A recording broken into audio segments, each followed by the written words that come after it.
अखिलेश यादव उत्तर प्रदेश के पूर्व मुख्यमंत्री और समाजवादी पार्टी के मुखिया तिहरे संकट से घिरे हुए हैं और तीनों से किसी तरह की निजात की उम्मीद दिखाई नहीं दे रही। बल्कि संकट की बजाय मैं कहना चाहूँगा तीन तरह के डर से घिरे हुए हैं। अखिलेश यादव की स्थिति बहुत अच्छी नहीं है। उत्तर प्रदेश में उनकी पार्टी की भी स्थिति अच्छी नहीं है। लगातार 4 चुनाव हार चुके हैं। 2014 का लोकसभा चुनाव जब वो मुख्यमंत्री थे, 2017 का विधानसभा चुनाव जब वो मुख्यमंत्री थे और 2019 का लोकसभा चुनाव जब वो मुख्यमंत्री नहीं थे और 2022 का विधानसभा चुनाव जब वो मुख्यमंत्री बनना चाहते थे। ये चारों चुनाव वो बुरी तरह से हार चुके हैं और 5वां चुनाव जो 2024 में होने वाला है उसमें जीत की कोई उम्मीद नहीं है। लेकिन बात जीत की नहीं है, उनको मालूम है कि वो जीतने वाले नहीं। जीतने से मेरा मतलब है कि वो 80 सीटें हैं, 80 में से अच्छी खासी संख्या में सीटें आ जाएं, 20, 25, 30 सीटें आएँ, ऐसी स्थिति उनकी दूर दूर तक दिखाई नहीं देती। उनके सामने चुनौती ये है कि जो 5 सीटें हैं लोकसभा की उनकी पार्टी की, वो कैसे बरकरार रहेंगी। उनको बरकरार रखना बड़ा मुश्किल होता जा रहा है उनके लिए। 2019 के चुनाव तक उनके पिता मुलायम सिंह यादव सक्रिय राजनीति में थे। उनका असर था जिनकी वजह से ये 5 सीटें भी आ गई थी। अब ये 5 सीटें भी आने की उम्मीद नहीं है। लेकिन बात तो हम दूसरी कर रहे थे कि अखिलेश यादव के डर क्या हैं या उनका संकट या चुनौती क्या है। पहली चुनौती उनके लिए और पहला डर उनके लिए कांग्रेस पार्टी है। कांग्रेस पार्टी पहले कर्नाटक में फिर तेलंगाना में अपनी जीत के बाद एक नैरेटिव बना रही है पूरे देश में कि देश भर का मुसलमान कांग्रेस पार्टी की ओर देख रहा है, खासतौर से 2024 के लोकसभा चुनाव के लिए। और उत्तर प्रदेश में भी मुसलमान वोट कांग्रेस पार्टी की ओर जा सकता है। जाएगा कि नहीं मुझे नहीं मालूम, लेकिन इस बात की संभावना है और कांग्रेस इसका जोर शोर से प्रचार कर रही है कि मुसलमान वोट कांग्रेस की तरफ आएगा उत्तर प्रदेश में। और जब ये बात होती है तब अखिलेश यादव और समाजवादी पार्टी को 2009 याद आता है। 2009 में कांग्रेस पार्टी को 22 सीटें मिली थी लोकसभा की 80 में से।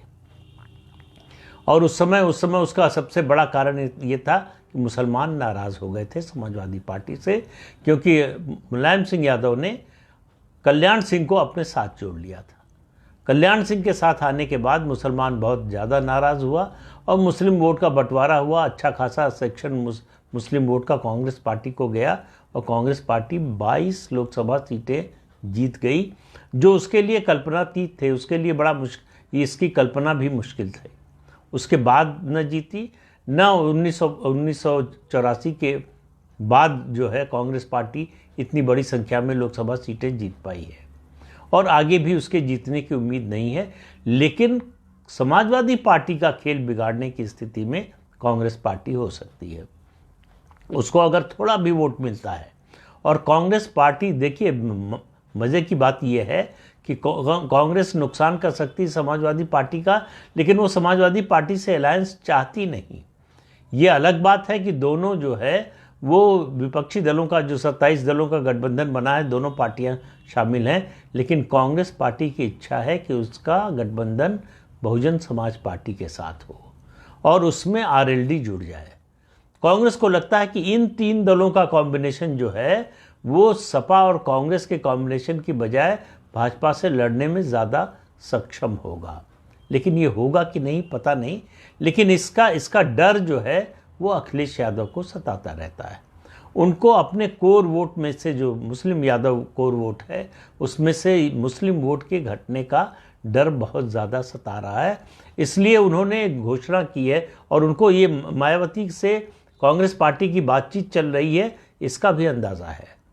मायावती ने अपना राजनीतिक उत्तराधिकारी घोषित कर दिया है, अपने भतीजे को उन्होंने अपना उत्तराधिकारी बना दिया है और उनका भतीजा कांग्रेस से अलायंस करने में का इच्छुक है। उसकी रुचि उसमें ज़्यादा है बजाय कि समाजवादी पार्टी से फिर से कोई अलायंस हो या कोई और अलायंस हो।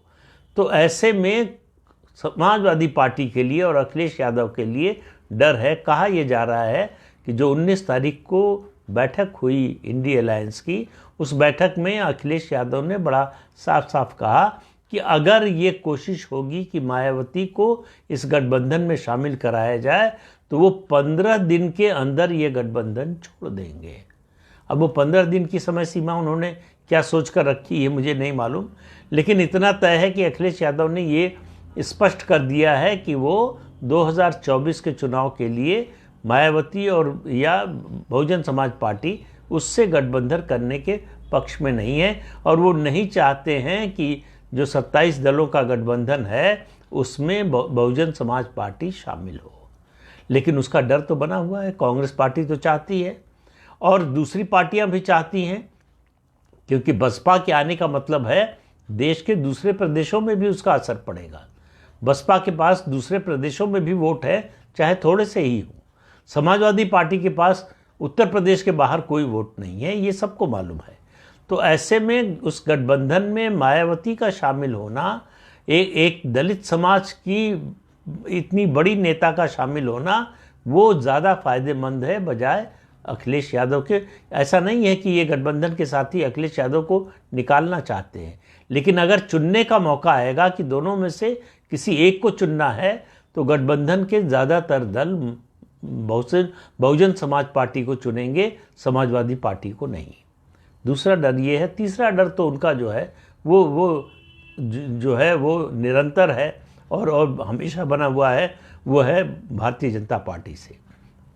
भारतीय जनता पार्टी ने पिछले 10 सालों में अपने उत्तर प्रदेश में अपना जो सामाजिक आधार का विस्तार किया है, उससे लड़ना अखिलेश यादव के लिए लगभग असंभव होता जा रहा है।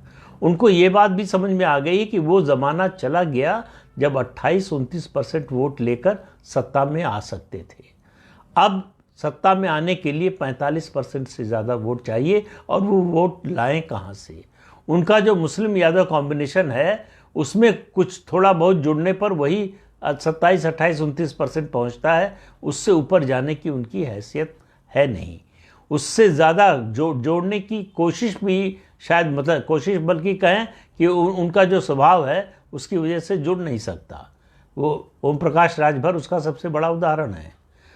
विधानसभा चुनाव में उनके साथ थे, उसका उनको फ़ायदा हुआ, लेकिन अखिलेश यादव को ये बात समझ में नहीं आई। उन्होंने ओम प्रकाश राजभर को एक तरह से धक्का देकर गठबंधन से बाहर कर दिया। आज स्थिति यह है कि उत्तर प्रदेश में अगर चाहे भी तो अखिलेश यादव के पास गठबंधन करने के लिए या साथ लेने के लिए कोई दल है नहीं। तो भारतीय जनता पार्टी का बढ़ा हुआ स्थायी सामाजिक आधार चुनौती है। कांग्रेस पार्टी के साथ आने से डर है कि मुस्लिम वोट खिसक सकता है, और बहुजन समाज पार्टी अगर गठबंधन में आ गई तो उससे और बड़ा खतरा है, क्योंकि बहुजन समाज पार्टी को भी अगर गठबंधन में आएगी तो मुस्लिम वोट मिलेगा। तो अखिलेश यादव के लिए चौतरफा खतरा है, लेकिन इससे निकले कैसे? ये ऐसा चक्रव्यूह है। अब मन्यु ने तो चक्रव्यूह के 7 व्यू में से 6 को भेद लिया था, आखिरी में फंसा था। अखिलेश यादव के लिए तो समस्या है कि पहले ही व्यू को भेदना उनके लिए मुश्किल हो रहा है। तो उनके लिए समस्याएं आने वाले दिनों में और बढ़ने वाली हैं, कोई समस्या कम होने वाली नहीं है। और गठबंधन के जो बाकी दल हैं उनमें से कोई उनका साथ देने वाला नहीं है। तो आने वाले समय की जब मैं बात कर रहा हूँ तो 6 महीने, साल भर, 2 साल की बात नहीं कर रहा हूँ, कुछ दिनों की, या कहें आप 1.5-2 महीने, अधिकतम 1.5-2 महीने में अखिलेश यादव की समस्या और ज़्यादा बढ़ने वाली है और उनकी पार्टी से भगदड़ शुरू हो सकती है। इस बात के लिए आप तैयार रहिए, ये खबरें सुनने के लिए तैयार रहिए। तो इस अंक में इतना ही, अगले अंक में फिर मिलेंगे। नमस्कार।